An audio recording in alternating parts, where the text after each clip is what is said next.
A woman ran barefoot through a burning forest, 6 months pregnant, blood on her mouth. A pale stone clutched in her fist, glowing white-hot against the dark. Behind her, hooves. Not one rider. Not 10.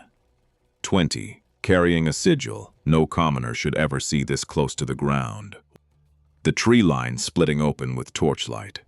Wolves moving low through the smoke, silver-black fur slicked with rain. Her hand against a stone wall, the other pressed beneath her belly, breathing hard, eyes not frightened, calculating. The mark on her left wrist, burning bronze. A bond she never consented to, laid by a wolf she has never met, pulsing in rhythm, with something massive moving through the pines behind her. She was a kitchen girl once. Scrubbed copper pots, loved a boy who broke her. Now 12 great houses wanted her dead, and the king of the north was running out of forest to find her. She opened her hand. The stone answered. My grandson asked me once, "Grandfather, what makes a queen?" I told him to sit down. You ever watch someone you love break a promise to themselves? Not to you, to themselves. That's where this story starts.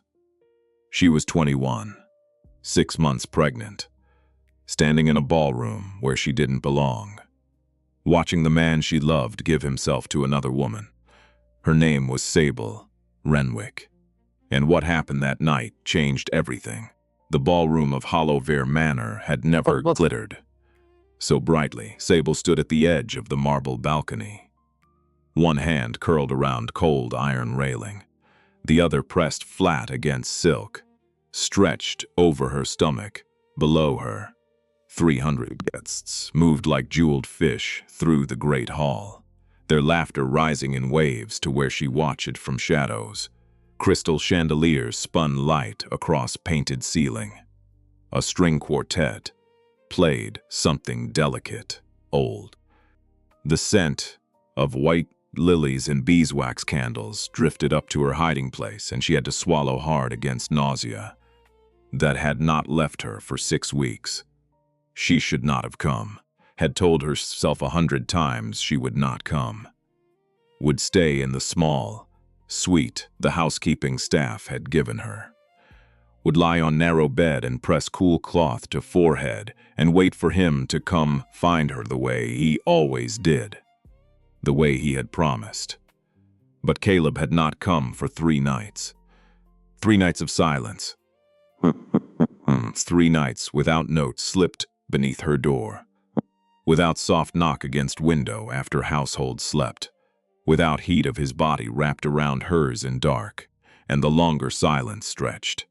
The louder whispers grew in servant's wing, the engagement gala, the bride, the announcement that would seal an alliance between 2 of oldest wolf families in northern provinces. Sable had pressed ear to wall and listened, heartbreaking with every word. Now she stood above celebration she had not been invited to attend, watching man she loved laugh with woman who was not her. He had not seen her yet. None of them had. The Eastern Gallery was meant for portraits and shadows, not guests, and sconces along its walls had been left unlit for atmosphere. Sable was nothing more than darker shape against dark. Midnight blue gown indistinguishable from velvet drapes that framed colonnade. She had chosen color on purpose, had chosen all of this on purpose, had wanted to see him before she let herself believe, had wanted to know. Caleb Verith stood at center of ballroom in coat color of storm clouds. Dark hair swept back from forehead, amber eyes catching every light in room, even from this distance, even through glass of partition. Sable could feel pull of him. The bond on inside of her left wrist throbbed, hummed beneath skin like struck bell. He had given her this mark 6 months ago, on night of autumn moon, in orchard behind his family's hunting lodge, had pressed teeth to soft inside of wrist, where veins ran blue and close to surface, had whispered vow against her skin that made her weep. You are mine, Sable Renwick. Not because council allows it, not because bloodlines approve. You are mine because Moon decided it the day you were born. And there is nothing in this kingdom or any other that will keep me from you. She had believed him when he climbed through her window on stormy nights with rain in hair. Had believed him when he traced curve of jaw with hands that shook. Had believed him 3 weeks ago when she had finally found courage to tell him about dizziness. Strange tenderness, missed cycles, and he had pressed forehead to her belly and laughed through tears. A child, Sable.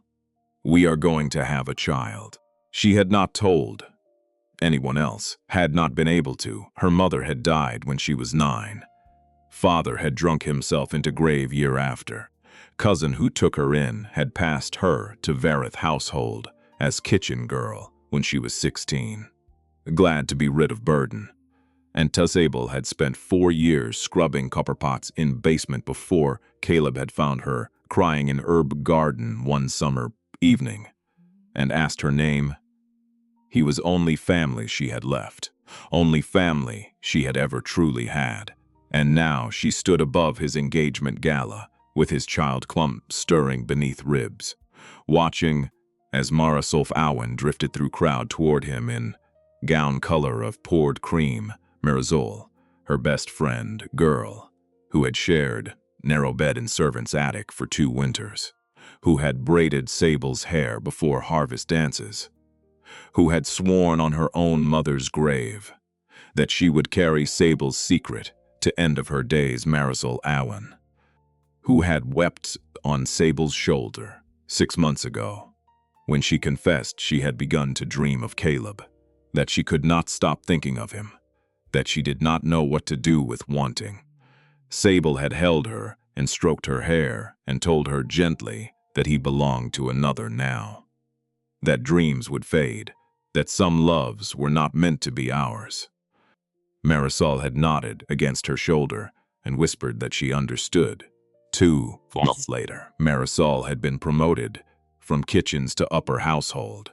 3 months later, she had stopped sleeping in attic. 4 months later, she had stopped speaking to Sable altogether.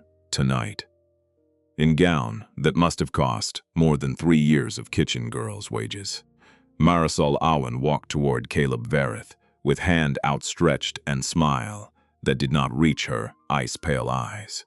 String quartet fell silent. Sable's nails drove into iron of railing. Hush spread across ballroom like frost across window pane. Guest by guest, conversation by conversation, until 300 people stood waiting and breathing and watching as Caleb Verith took Marisol's hand in his. The patriarch of House Verith stepped forward onto small platform at head of room.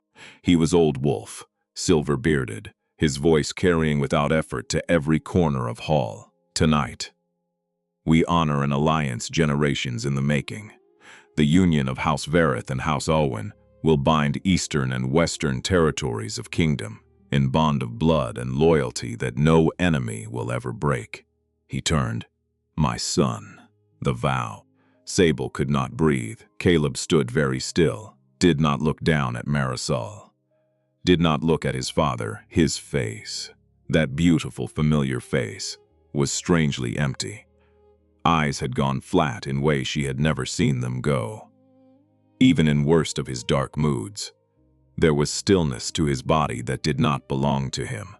He stood the way a man stands in dream, the way body stands when something has stepped out of it and left only shape behind for one becunnered, one impossible heartbeat. Sable thought he would refuse for one impossible heartbeat. She pressed hand harder against belly and let herself believe that he would speak her name instead, that he would tell them all, in front of every powerful wolf in kingdom, that his vow had already been given to kitchen girl in orchard 6 months ago, and that no alliance of houses could undo what Moon had already sealed. She believed it for one heartbeat. Then Caleb opened his mouth. I take Marisol Awen as my chosen mate. By my blood, by my wolf, by honor of my house, by witness of every wolf within these walls. Ballroom erupted. Applause hit Sable like wave breaking against stone. She staggered back from railing, one hand flying to wrist, where bond beneath sleeve had begun to burn. Not gentle warmth she had grown used to over months. This was searing, splitting pain, as if something were being torn out of flesh by roots. She bit down on inside of cheek to keep from crying out, taste of copper flooded mouth below. Marisol turned face up to Caleb and smiled smile of woman who had won. And Caleb, the man who had sworn she was his on bed of fallen apple leaves. Did not look up at gallery, did not search shadows, did not even seem to remember that shadows were place where someone might hide. A sob broke loose from Saful's throat. She pressed fist against mouth to muffle it. World had narrowed to burning in wrist and sound of own ragged breathing and distant roar of crowd that did not know she existed. She turned and ran. Eastern gallery led to servant staircase that wound down into wine cellars. From there, passage cut beneath manor to stables. Sable knew every inch of route, had run it 100 times in stolen nightgowns to meet man who had been lying to her. Now she ran in gown that was all she had left of dignity. Blue silk tangling in legs, slippers catching on uneven stone. Each step sent shock of pain through belly. She did not slow down. Behind her, distant sound of orchestra struck up again. Beginning of dancing. First waltz of engagement celebration. Sable ran faster. In her tiny servant's chamber on 3rd floor. She had already packed, had packed 3 days ago. Moment first whisper of engagement had reached her ears, because some part of her had known. Some part of her had always known that kitchen girl with bond on wrist and child in belly was not kind of story great houses allowed to end well. Her satchel waited beneath bed. Inside it, 2 plain dresses. Healer's kit she had assembled in secret over last 2 years. Small pouch of saved coin, and only thing she owned that had ever belonged to her mother. A pendant, pale riverstone strung on leather cord, carved with symbol no living person seemed to recognize. Sable pulled cloak around shoulders, paused at narrow window, and looked out on moonlit grounds, where bonfires had been lit along carriageway, in celebration of engagement that had just been announced. Somewhere down there, Caleb was being toasted. Somewhere down there, Marisol was being congratulated. Somewhere down there, life Sable had thought was hers was being given to someone else. With consent of every wolf who mattered, she pressed fingertips, cold glass. Be safe, my little one. Wherever we go from here, we go together. Then she turned and slipped out through servant's door. Vanished into cold dark of gardens. She did not look back. Did not see shape that had moved against high-arched window of western tower. Did not see broad shoulders silhouetted there. Long dark coat, pale hand pressed flat against glass, as if trying to push through it. Did not see eyes that had not been looking at engagement at all, but had been searching gallery colonnade. And shadows, with focus so total that man beside him had spoken to him 3 times without being heard. An hour later, when sky over Hollowvere split open with howl, no wolf in 3 provinces had voice enough to make. She did not hear what high-born guests would whisper of for years afterward. Alphaking of North, who had ridden 2 days through winter storm to attend engagement gala that was not his own, who had stood silent at western window through entire ceremony, who had turned at moment of vow and walked out of Hollowvere Manor without word to anyone, and ridden into night like man, pursuing something that had already been taken from him. By time bonfires guttered low, and last of carriages rolled away from manor. Sable Renwick was 3 miles into forest, with satchel on back and taste of blood still in mouth, by time Alphaking of North reached Eastern Gallery. All he found was torn strip of midnight blue silk, caught on nail in doorway, still warm where her hand had passed. 4 months later, in village of Briar Hollow, snows began at last to soften. Thaw came slowly that year. Reavers cracked first, then eaves of cottages, then long white fields that stretched between village and dark line of whispering pines by first day of third moon. Road into valley had become passable again, and traveling tinkers who had wintered in southern lowlands returned with their carts of needles and ribbons and news. Woman who lived in cottage at end of Mill Lane did not go to meet tinkers. Villagers had grown used to that. The healer, they called her, because she had not given them family name when she arrived in dead of winter. Because she had not corrected them when they began to call her by work, she did instead. She had come walking up frozen road on night so cold well had iced over. With satchel over shoulder, belly that even her cloak could not entirely hide, Miller's wife had taken her in, given her bowl of barley soup, pallet by fire, by morning. Old herbalist had set aside own grief at son's broken leg. Let stranger try hand at splint. And splint had been so precisely set, so cleanly bound, that herbalist had wept. Stay, old woman had said. Stay and village will give you roof. Her name, she told them when she had finally found courage to give one, was Wren.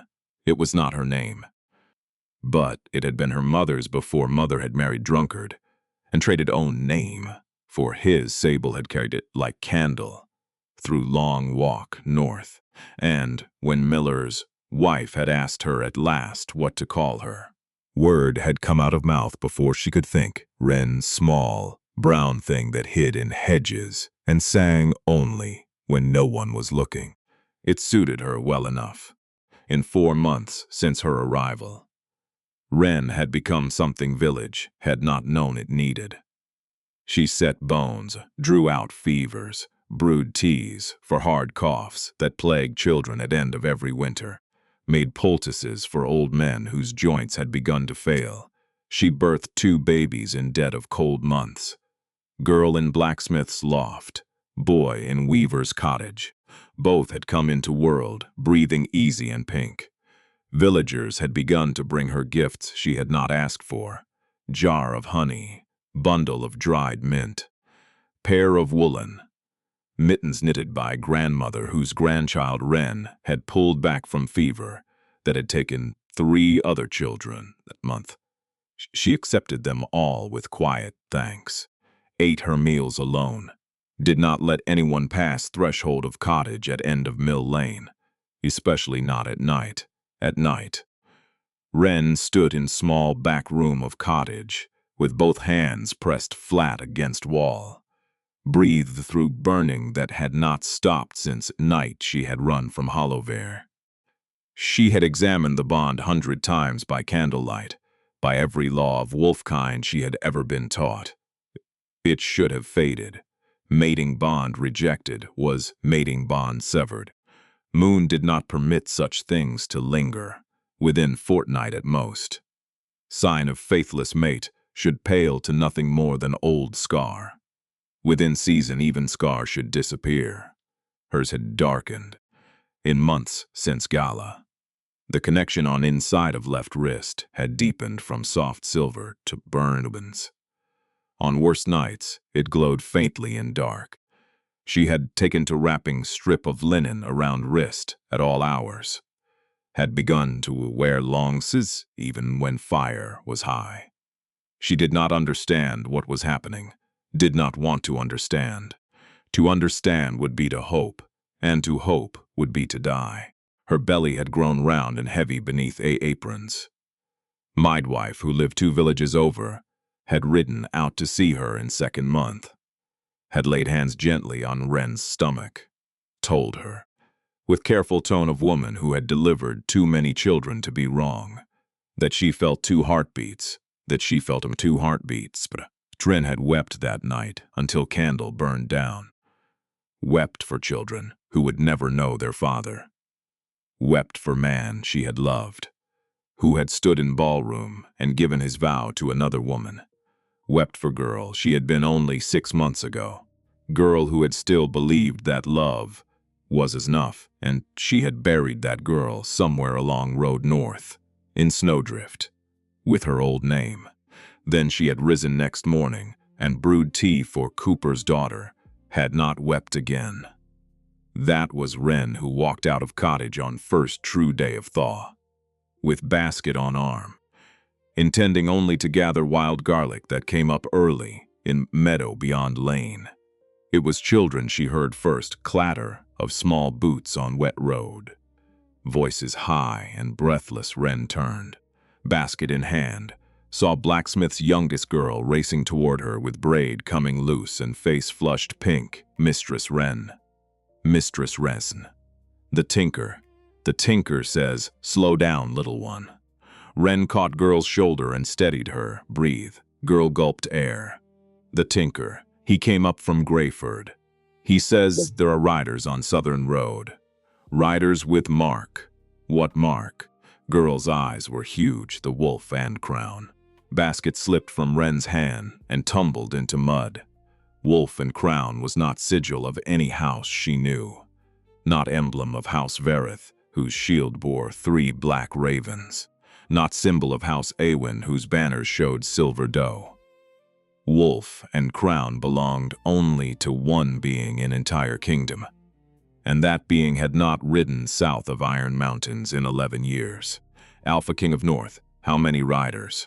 Her voice sounded very far away. 3, mistress.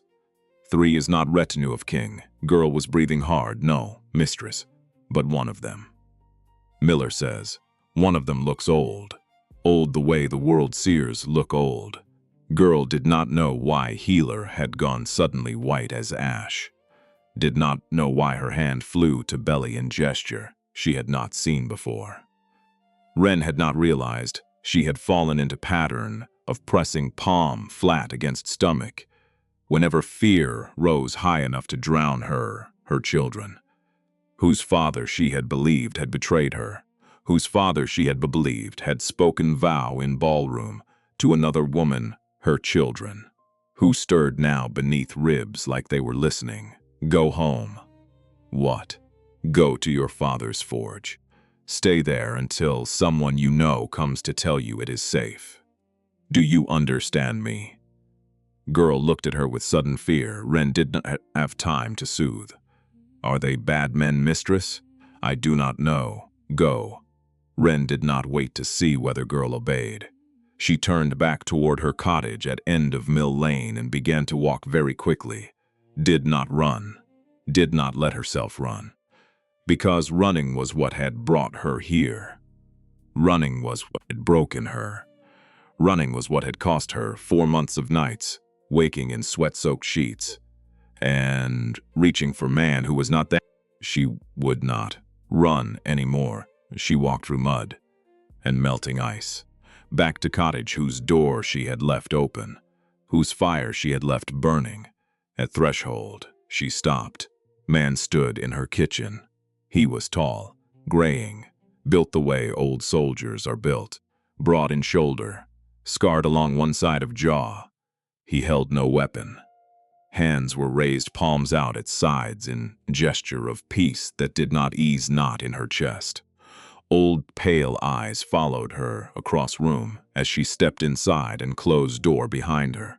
And Wren understood in single instant of looking at him. This man had seen things she would spend her whole life trying not to imagine. When he spoke, his voice was steady and low, and somehow enormously kind. Mistress, forgive the intrusion. I am Rowan Caradoc, captain of Northern Guard and counselor to Alphaking you have never met. I have ridden 2 days without rest to reach you before sun rose this morning. Because there are riders on this road who have been hired to kill you and your children, and they will be here before nightfall. I have not come to harm you. I have come to warn you." Wren's legs went out from under her. She caught edge of small wooden table, lowered herself into chair. She kept beside hearth. Her hand found its way without thought to inside of left wrist, where bond she had believed was severed had been burning hotter and brighter with each passing week. Rowan Caradoc's eyes followed the gesture, down to hidden plates beneath long sleeve, then to swell of belly beneath cloak, finally to small lump beneath collar, where pendant lay against skin. He did not speak for long moment. When he did, voice had gone very quiet. "Mistress, the woman Sedim my king is searching for bears a connection on inside of left wrist that should have faded in fortnight, and has not. She carries child that should not exist by any law of his kind. She wears around neck stone that has not been seen above ground in this kingdom for 400 years. Blood went out of Wren's face. "You do not know what you are saying. I know exactly what I am saying. That stone is my mother's. That stone, mistress, was your mother's, and her mother's before her, back through 9 generations of women whose names have been struck from every record in southern provinces, by order of council that wanted them forgotten." He paused. "May I come in? What I have to tell you cannot be said on doorstep." Wren did not remember stepping aside, did not remember crossing back to chair by hearth and lowering herself into it. Remembered only sound of own pulse in ears. Way children had gone suddenly attentively still beneath ribs, as if even they were listening. She did not run. That was first surprise of night, and it surprised no one more than Wren herself. She had thought all through 4 months of exile, that moment any rider with any sigil came within days' ride of Briar Hollow. She would gather satchel and pendant and unborn children and disappear again into next valley north. She had even chosen valley, had memorized path. But when blacksmith's daughter ran back toward village square, Wren bent and picked up my basket and walked back into cottage and closed door. She did not pack. She sat down in small wooden chair by hearth, pressed both hands flat against curve of belly, felt children move beneath palms in way they had begun to do that month. 2 pairs of feet pushing in 2 different directions, as if they were already arguing. And she thought about pendant. She had not understood that summer evening in orchard what symbol on stone meant. Her mother had given it to her on 7th birthday. 2 years before she died, had told Sable only that it had belonged to her mother before her and her mother before her, that she should keep it close and never speak of it to anyone outside their blood. Sable had been child, had not asked questions, had worn it under dress and forgotten about it for years at a time. Only after mother died and father drank himself to ruin, and cousin had passed her off to kitchens of House Verith, had she begun to wear it again. Like one wears saint's medal for comfort, she had let Caleb's see it once, only once. He had lifted it from collarbone with back of one finger. His face had gone very still. He had asked her where it had come from. She had told him because she had loved him, because she had not believed there was anything in world she could not tell him. Now, sitting in cottage at end of Mill Lane, she understood that she had given her one secret to man, who had given his vow to another woman, and she understood. With slow, cold horror of person watching ice flow break beneath their feet, that whatever was happening to her now had begun moment she opened mouth. There was knock at door. Wren did not rise. Knock came again, not loud, not impatient. 3 slow, deliberate raps against wood. Mistress, man's voice, older than she had expected. Gentler, I know you are within. I felt your heart settle when you sat down. Ren's hand went to iron poker by hearth. I have not come to harm you. I have come because man I have served for 30 years will lose what is left of his mind if I do not bring him news of you before moon turns again. I will not enter unless you bid me, but I would ask you very humbly. To open door, Ren rose, poker trembled in hand. She crossed small room and stood with palm flat against wood. Said through door only thing she could think to say. I do not know any king. There was long silence on other side. No, Mr. Voice said at last, very softly. But he knows you. She opened door. Man on her threshold was tall and lean, with hair color of iron, beard cropped close to face that had been weathered by long travel. He wore heavy traveling cloak color of wet sleep. Beneath it she could see dark leather of soldier's coat, but he wore no sword. His hands were open, palms out, an old gesture of wolf who comes in peace. Behind him in lane, 2 other men sat their horses at respectful distance, faces hooded against wind. Old man inclined his head. My name is Rowan Caradoc. I am first hand to Alphaking of North. I have ridden 11 days to find you. You have made error. I have not. My name is Ren. I am healer. I know nothing of kings. Rowan Caradoc looked at her.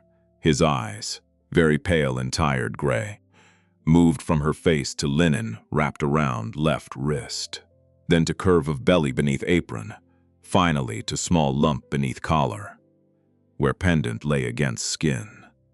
He did not speak for long moment. When he did, voice had gone very quiet. Mistress, the woman my king is searching for, bears a connection on inside of left wrist that should have faded in fortnight and has not. She carries child that should not exist by any law of his kind. She wears on this round his neck stone that has not been seen above ground in this kingdoms for 400 years. Blood went out of Ren's face. You do not know what you are saying. I know exactly what I am saying. That stone is my mother's. That stone, mistress, was your mother's, and her mother's before her.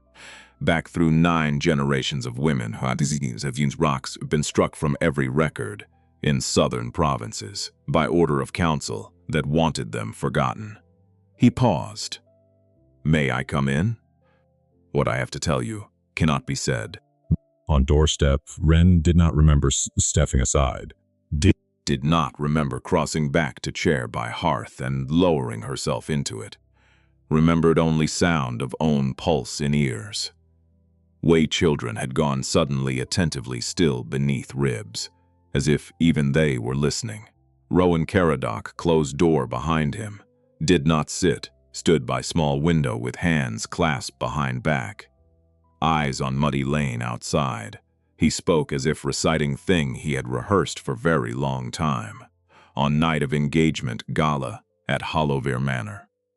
My king rode 2 days through winter storm to attend ceremony to which he had not been invited. He stood at western window of upper gallery and watched ballroom. He had come because 3 nights before, in his own keep, 400 miles to north, he had woken at same hour every night, with pain in his chest, like knife being driven inward. He had not been able to sleep, had not been able to eat. On 3rd night, he had gone to old seer and village beneath his fortress, demanded that she tell him what was happening to him. Rowan Caradoc's voice did not shake, but hands behind back had closed into fists. Seer told him that somewhere in southern provinces, true mate bond was being forged in violence. Bond not his own, she told him. That woman at heart of it was being hunted. If he did not ride south and find her before next moon, she would die. Line that ran in her blood would die with her. Ren could not breathe. He rode next morning, rode 2 days. He stood at western window of Hollowvere and waited for face he had never seen. Instead he watched young man in storm gray coat speak vow to woman in cream-colored gown. He watched shadow on eastern gallery turn and run. Rowan Caradoc turned at last to look at her. "My king never saw your face that night, mistress. He saw only strip of silk you tore on doorway. He has been searching for you ever since. 7 provinces, 40 villages, perhaps 2 hours of sleep every night in 4 months.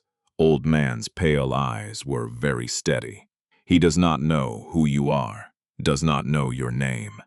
He knows only that the connection that woke in his chest on 3rd night before that gala has not faded since. That wherever you are alive, that he will find you, or lose what is left of himself trying." Ren pressed fist against mouth. "There is more, mistress. I cannot, you must hear it. Please, man who spoke vow that night, did not speak it of his own will." Room went very still. "There is poison, older than this kingdom, brewed from moss that grows only in deep caves of western coast. It severs wolf from his wolf for span of 3 days, hollows him out and leaves shape of him behind. During those 3 days, he can be made to speak, to move, to vow, to sign, to do anything required of him. When he wakes, he remembers none of it." Rowan Caradoc paused. "My king has had cup tested, has had boy tested, has had 3 witnesses interrogated. Young heir of House Verith was poisoned with moss draught on morning of his engagement gala, by someone within his own household. He woke 3 days later with no memory of woman whose hand he had taken. Ren made sound she did not recognize as her own. He came back to himself on 3rd dawn after gala. Has been searching for you ever since. He has not found you because his enemies have hidden you better than he has hunted, because they have ridden with insignia of House Verith into every village he has searched, telling villagers that they are looking for runaway servant girl who has stolen from her master." Ren bent forward over belly and pressed both hands against mouth. Raw, blurred. Woman in cream gown. Woman whose hand he took. Voice had at last gone hard. "Mistress, I am very sorry to tell you this. Poisoning was not done without her knowledge. Poisoning was arranged by her, through roaring in ears." Ren heard him draw something from inside coat, heard soft whisper of paper, heard him cross room slowly and crouch down in front of her chair, felt him press folded parchment into trembling hand. "This was intercepted 9 days ago, by courier in my king's service who has since paid for interception with his life. It is written in hand of Marisol Awen, sealed with silver dough of her house, addressed to man in southern provinces whose name we know, but will not speak in this room." Ren unfolded parchment with hands that did not feel like her own handwriting was Marisol. She would have known it anywhere. Same hand that had once written her little notes from across kitchens. Same loops. Same spidery slant. Note was 3 lines long. "Kitchen girl is in Briar Hollow. She carries brat. In them both before new moon. Price is doubled if bodies are never found." Parchment fell from Ren's fingers. Outside in Muddy Lane, one of horses screamed. Rowan Caradoc. Caradoc was on feet before sound had finished.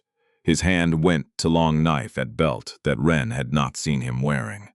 Pale eyes had gone in space of heartbeat color of old amber. "Mistress, get behind me." From trees at end of Mill Lane, where wild garlic grew. Slow gray shape detached itself from shadows, then another, then third from somewhere beyond them. At dark edge of whispering pines. Hunting horn sounded single low note. Children in Ren's belly kicked hard, right in front inside of ribs. Ren rose from chair before she knew she had decided to. Parchment lay on floor at her feet. Fire in hearth had burned low. Outside, sickened horse screamed. Sound cut off in way horse sounds were not meant to cut off. Ren understood without being told that one of Rowan Timkim Caradoc's 2 riders was already dead in lane. Stay behind mirror, Arayan said again. There is root cellar beneath kitchen floor. Trap is hidden under rag rug. It will not save me, but it will buy you moment. It is not for buying me moment that I need it, mistress. Then for what? For children. Wren's hand pressed flat against belly, outside in muddy lane. Man's voice rose in short barked command. 3 voices answered. Wren could not make out words, but she heard shape of them.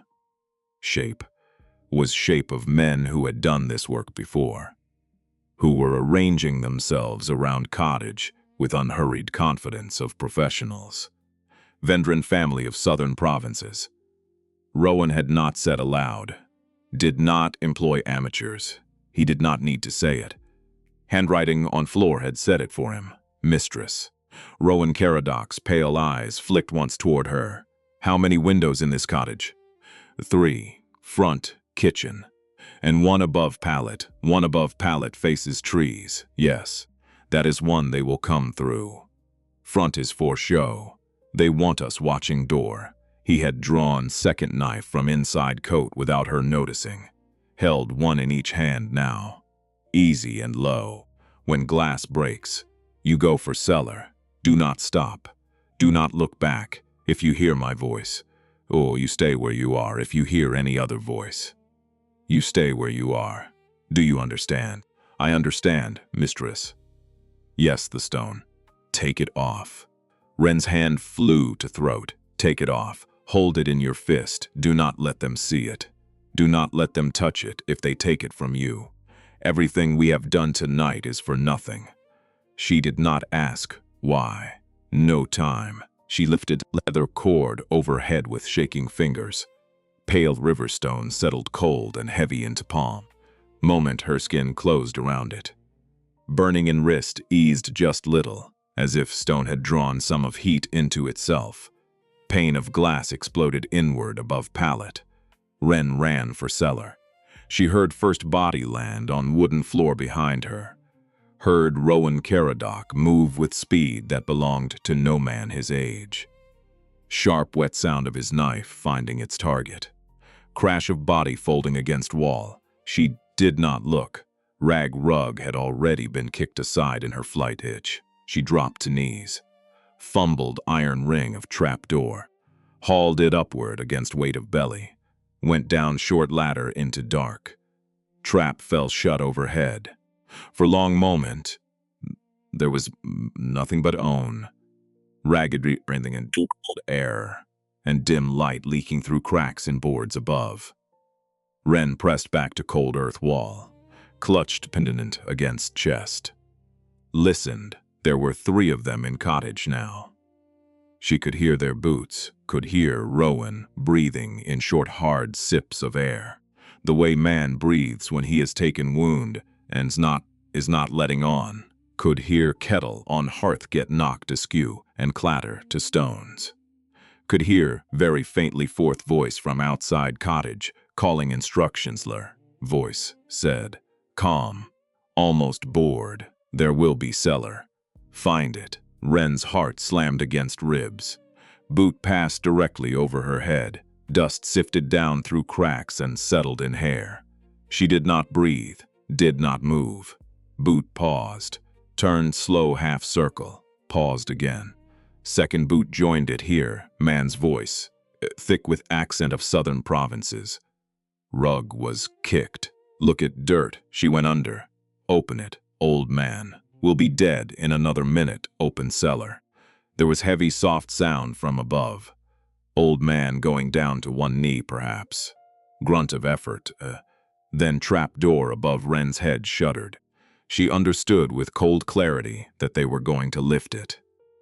That when they did, she would have no more than time it took to draw breath before knife or arrow or hand came down on her. She closed fist around pendant, did not pray. Had stopped praying somewhere along road north. Instead, she did things she had not done in 15 years. Thing her mother had made her practice every night for 3 years before she died. Thing Sable had thought all this time was only child's game. She breathed in. said the ancient words her mother had taught her in language Sable had never understood and had never been told meaning of. Pendant grew warm in hand. Above her, trap door came open. Man who had bent to lift it was perhaps 30 years old, broad through shoulders, with wolf's amber eyes and fresh cut across jaw where Rowan had struck him. He looked down into cellar. His eyes met Wren's. He opened mouth to call to others. He did not get chance. The river stone in Wren's fist flared. Light came out of palm. Not cool moonlight of wolf shift. Not warm gold of hearthfire. Clean white light. Color of inside of shell. Color of sky just before snow. It poured up out of closed hand. Through open trap. Struck man above her in chest. He made sound she would remember for rest of her life. Found, like man waking from dream, he had not known he was inside. He fell backward away from trap door without cry. Wren stared at own fist. Pendant pulsed against palm like second heart. Something her mother had said to her once. On winter evening, when wind was high and Sable had been small enough to sit on mother's lap. Came back to her now with force of struck bell. You are not what they will tell you. You are not kitchen girl. You are not healer's daughter. You are last in line of women who could put their hands on and ask it to listen. One day, my love, world will ask you back. Be ready. Wren had laughed because she had been 6 years old. Mother had only smiled and tucked hair behind ear, had never explained. Wren closed eyes for one long heartbeat, then climbed ladder Rowan. Caradoc was on knees by hearth when her head cleared trap. 2 men lay dead at his feet. Third man, one who had opened trap, lay sprawled on floorboards with eyes wide open. Breathing in slow, stunned way of man who could not remember his own name, Rowan had hand pressed aside. Blood had soaked through coat in wide, dark patch, was running between fingers onto stones of floor. He looked up at Wren as she came out of cellar. His face changed. Mistress. There is one more outside, mistress, your eyes. There is one more outside. He gave orders. He has not come in because he is waiting to see who comes out. Rowan looked at her for a long moment. Wren did not know what he saw. But she saw his throat work, saw something move in face that was not fear, and not awe, and not quite either. But thing that held little of both. Then we will not give him what he is waiting for. We are going out back. You are bleeding. I have bled before Rowan, mistress. He turned head. Pale eyes met hers. They were very clear. If we wait inside this cottage, more will come. They will come with archers and with fire. Your light will not save you from roof that has been set alight from outside. We go out back. We make trees. Man my king sent with me. Second rider. His horse may still be alive in lane, if not. There are wild horses in lower meadow that I can call. He paused. Can you ride? I can ride. Even now, then come. Back door of cottage opened onto narrow strip of garden where Wren had been growing winter cabbages. Beyond that, low stone wall. Beyond that, dark line of whispering pines. The Ryan went first, low and fast. Knife in uninjured hand. Wren came after with pendant clutched against chest. One hand pressed beneath belly to support its weight. Cold air bit at face. Mud sucked at slippers. She had not had time to put on boots, did not care. They were at stone wall when fourth man stepped out from behind it. He was younger than Wren had expected. Unmasked, clean-shaven face. Fair hair tied it back. Long traveling coat. He did not look like assassin. Looked like clerk. Crossbow in his hands, however, was not clerk's. Bolt set into it gleamed dully in moonlight with dark sheen of something that had been steeped in poison. First hand of north, young man said pleasantly. I have been told to take you alive if convenient. I have been told to take her alive at any cost. He raised crossbow, Rotwin Caradoc stepped between Wren and Bolt without seeming to move. "Run, mistress." Wren did not run. Pendant in fist had gone hot. White light leaked between fingers in thin, bright lines. Without thinking, without deciding, without even knowing what she meant to do, she opened hand, held stone out toward young man with crossbow. Like one holds candle out into dark room. Light did not strike him, it struck Bolt. Poison tip of crossbow bolt, flared white. Young man's eyes went wide. He pulled trigger by reflex, bolt loosed. Light traveled up length of it as it flew. When it struck Rowan Caradoc in shoulder, it struck without poison, without venom. Without any of things that should have killed him in breath that followed. Grunted, went to one knee. Young man stared at his crossbow. "What did you just?" Howl rose from direction of whispering pines. It was not wolf's hunting howl. Wren had heard those in long winter nights at Hollowvere when household wolves ran eastern woods. This was something else. Howl with voice in it, howl with word in it. Though Wren could not have said what word was.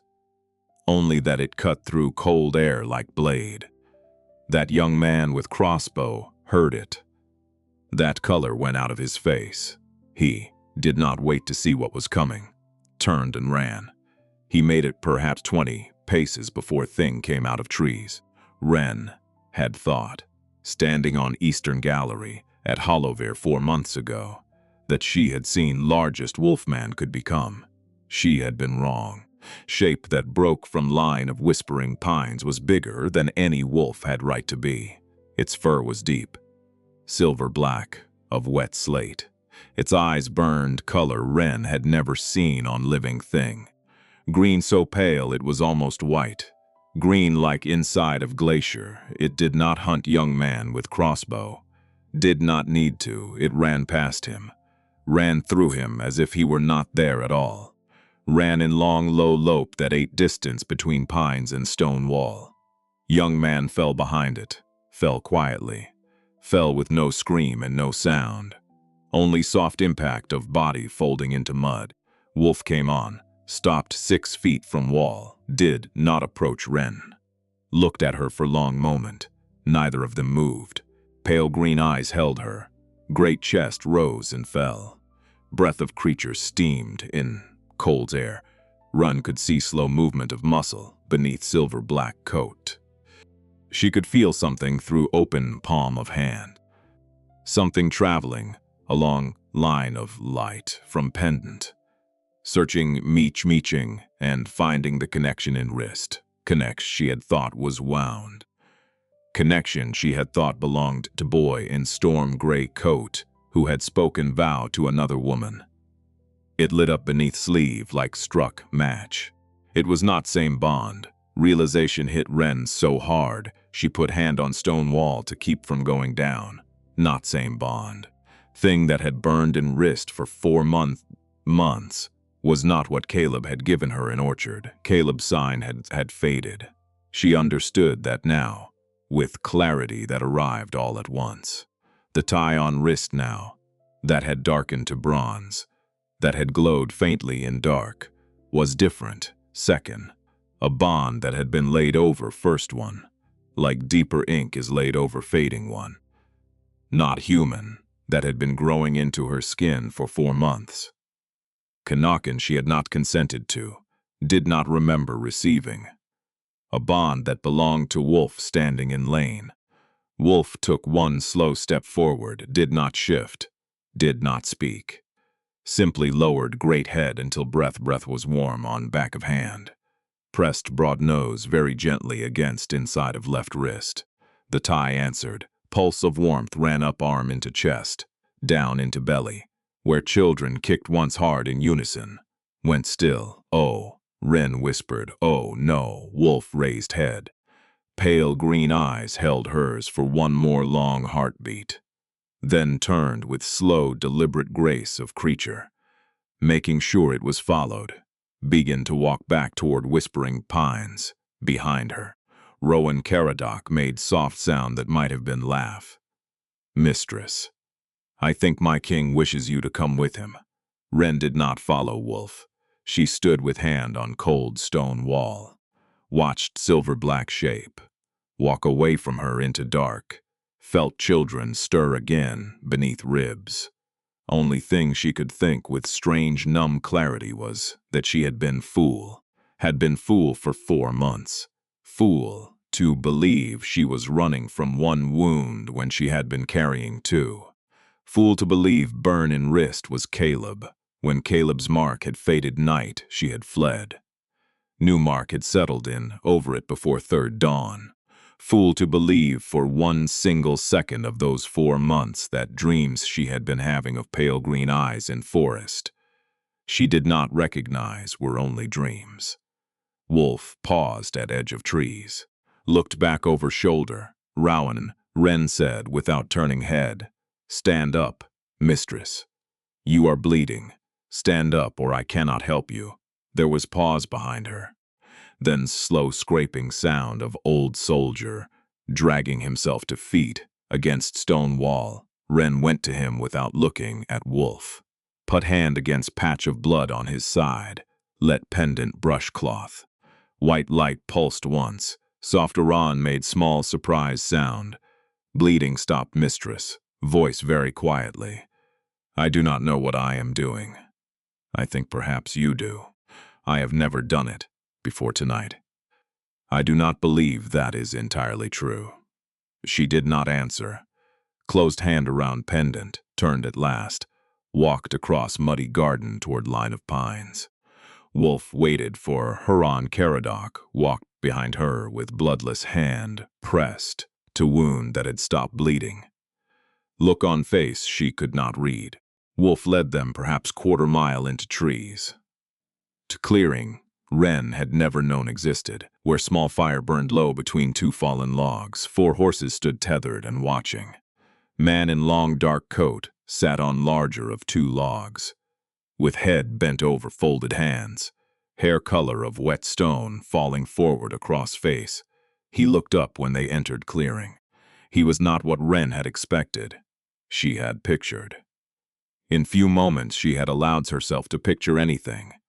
Man like Caleb's father, silver-bearded, heavy-jowled, kind of wolf king who had ruled northern provinces for so long that ruling had begun to show on him. Man on log was not old, was perhaps 35, perhaps little older. He had clean, hard jaw, mouth that looked as if it had not smiled in months. His eyes in firelight were same pale, green, Wren had just seen in Wolf. She understood as he rose to feet that Wolf had not led her to her king. Wolf had been her king. He did not come toward her, stood very still on his side of fire with hands open at sides. Looked at her across small distance the way man looks. At thing he has been told he is not allowed to touch. Mistress, voice quieter than she had expected. Lower, there was roughness to it. Roughness of man who had been speaking too little for too long. "I do not know your name. I have been told you call yourself Wren. I do. Is it name your mother gave you?" It was her name, not mine. He absorbed that without moving. Pale green eyes did not leave face. "My name is Halrich Voren. I am Alphaking of 7 northern provinces. Lord of Whispering Pines. Holder of bond I did not ask for. Did not understand, would not, if I had been asked, have laid against wrist of woman I had never seen." He paused. "I am very sorry." Wren stared at him, not what she had expected him to say. "You did not ask for it." "No, then how is it on me?" Halrich Voren looked down at open hands, turned them once slowly, palm up to palm down, as if he were not entirely sure they belonged to him. "There is thing that happens to my line. Perhaps once in 3 generations. Perhaps once in 5. We do not speak of it. Seers in village beneath my fortress know of it.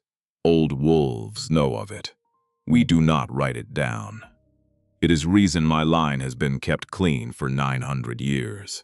Reason 4 kings before me died without heirs." He looked up. "It is called other mark. It comes when wolf of my blood meets, even at distance, even unknowing, woman of certain old line. The tie is laid by wolf without his consent, received by woman without her consent. Once it is laid, it cannot be undone. You did not meet me. I did. I would remember. You would not. I did not. Until Seer told me. You came once.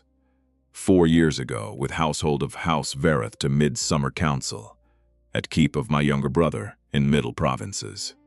You were one of 3 girls sent up from kitchens to carry wine. You were 16 years old. You would not have looked at me. I would not have looked at you. The mark does not require looking. It requires only proximity.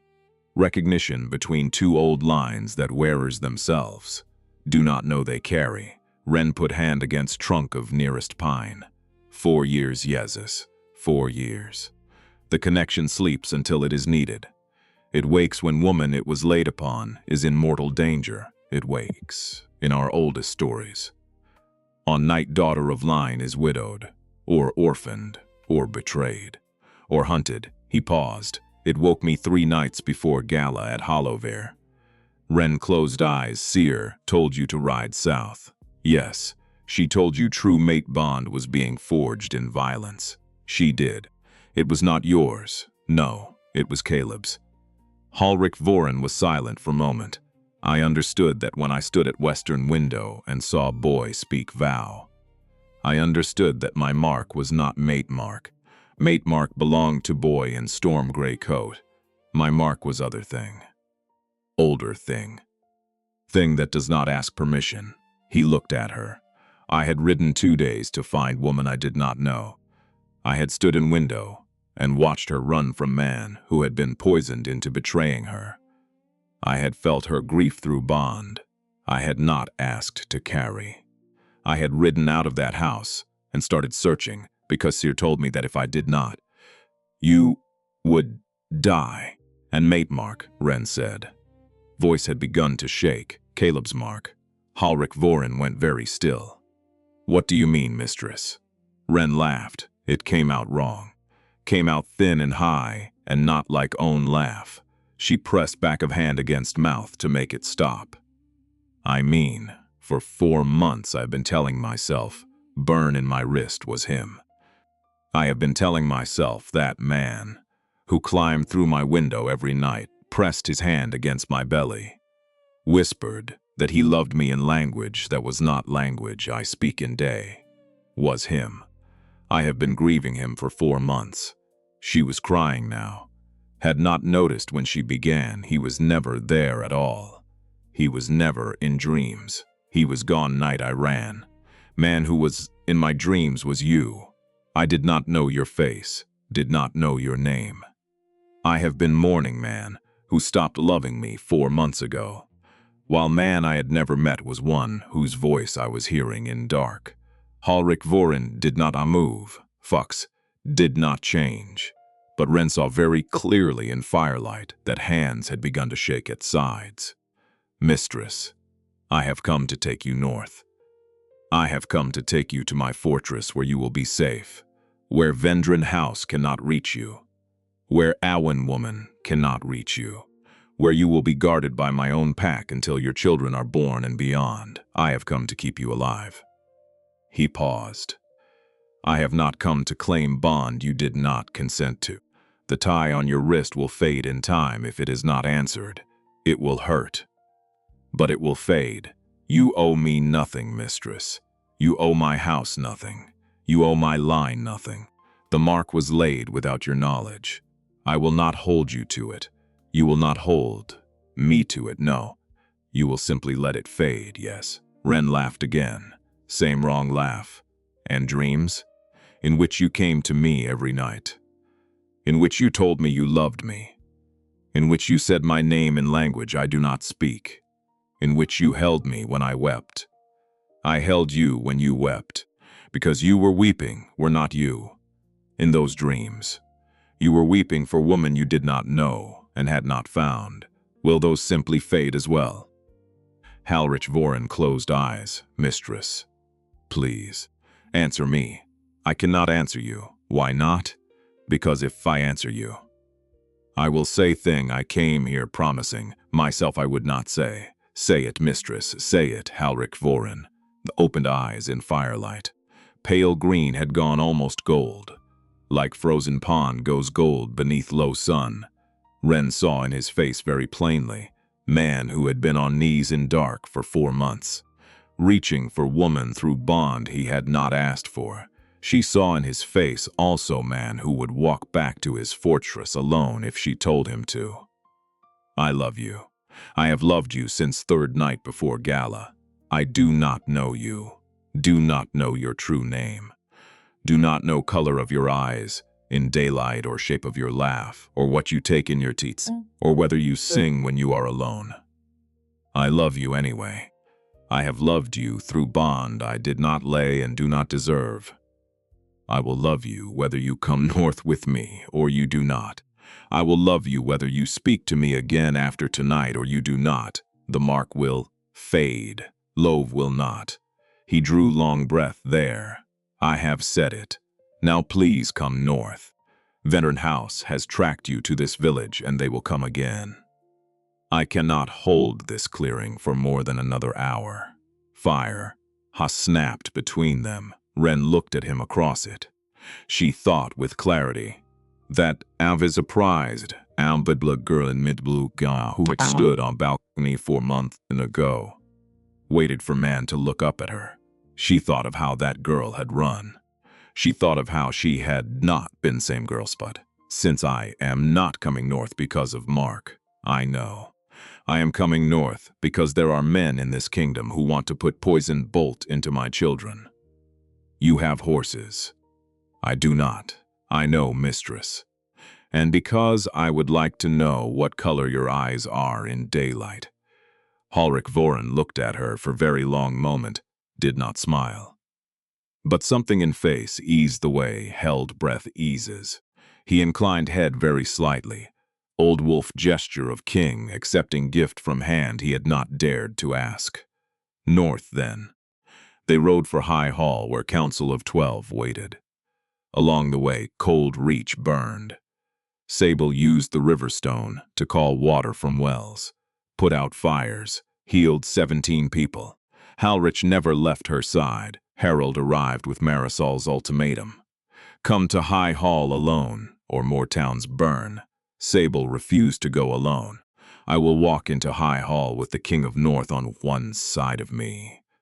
And I will break the binding in front of them all at High Hall.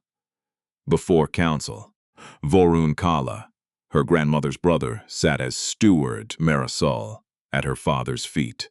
12 old men in 12 chasuble knelt, placed hands on stone, spoke her mother's incantation. The binding broke. 400 years of stolen earth strength returned to soil. Council members aged 40 years in single breath became ordinary old men. Marisol drew knife, put it to Sable's throat. Sable talked her down. You can be in the new council, or you can be in a cell. Choose. Marisol collapsed, wept. Halrich and Sable performed bonding ceremony before all witnesses. By my blood, by my wolf, by honor of my house. What is mine is yours. What is mine to defend, I defend with you. There is no other, the bond sealed. High Hall settled with sound of thing finally, letting go of long-held breath. Years that followed were neither easy nor quick. Twins born as leaves turned, girl with father's eyes and warm hands, boy with mother's gray eyes. Caleb took holding on western coast, spent rest of life burning caves where moss draft grew, sent pears every autumn, never wrote, never married. Marisol took father's seat, held it 31 years, married late, no children, visited fortress 4 times. On 4th visit, old woman to old woman sat with Sable in silence all afternoon. When leaving, thank you for not cutting my throat, sister. Sable, thank you for not cutting mine. Marisol died that winter. Sable wept 3 nights. Halric held her without word. Land healed. First year, wheat came up green. Second year, rivers ran high. Seventh year, southern provinces fed 3 neighbors. New council had 4 women. Would have 6 met every spring. Sable opened session with her mother's words. Daughter at 9 cut hand to bone. Stone flared, cut closed. Sable, there you are, my love. There is the line. You have it now. Be careful with it. Be kind. Howrich lived to 73. Sable to 76, buried together in stone vault. No titles on stone, only 2 names, date of bonding, and beneath. The 4 words in language no one needed to translate. Vault became pilgrimage site for women, discovering their hands could be warm when needed. They brought pears in autumn. White flowers, carved stones, said grandmothers' names aloud. Names were not struck from records anymore. Names were written in books of New Council, High Hall, 400 years old and built on broken binding. Stood whole long while. 2 old wolves lay in stone vault beneath quiet hill. Line of women who had once been forgotten kept walking forward into years, 1 daughter at a time, with hands warm and stones close, and names their own.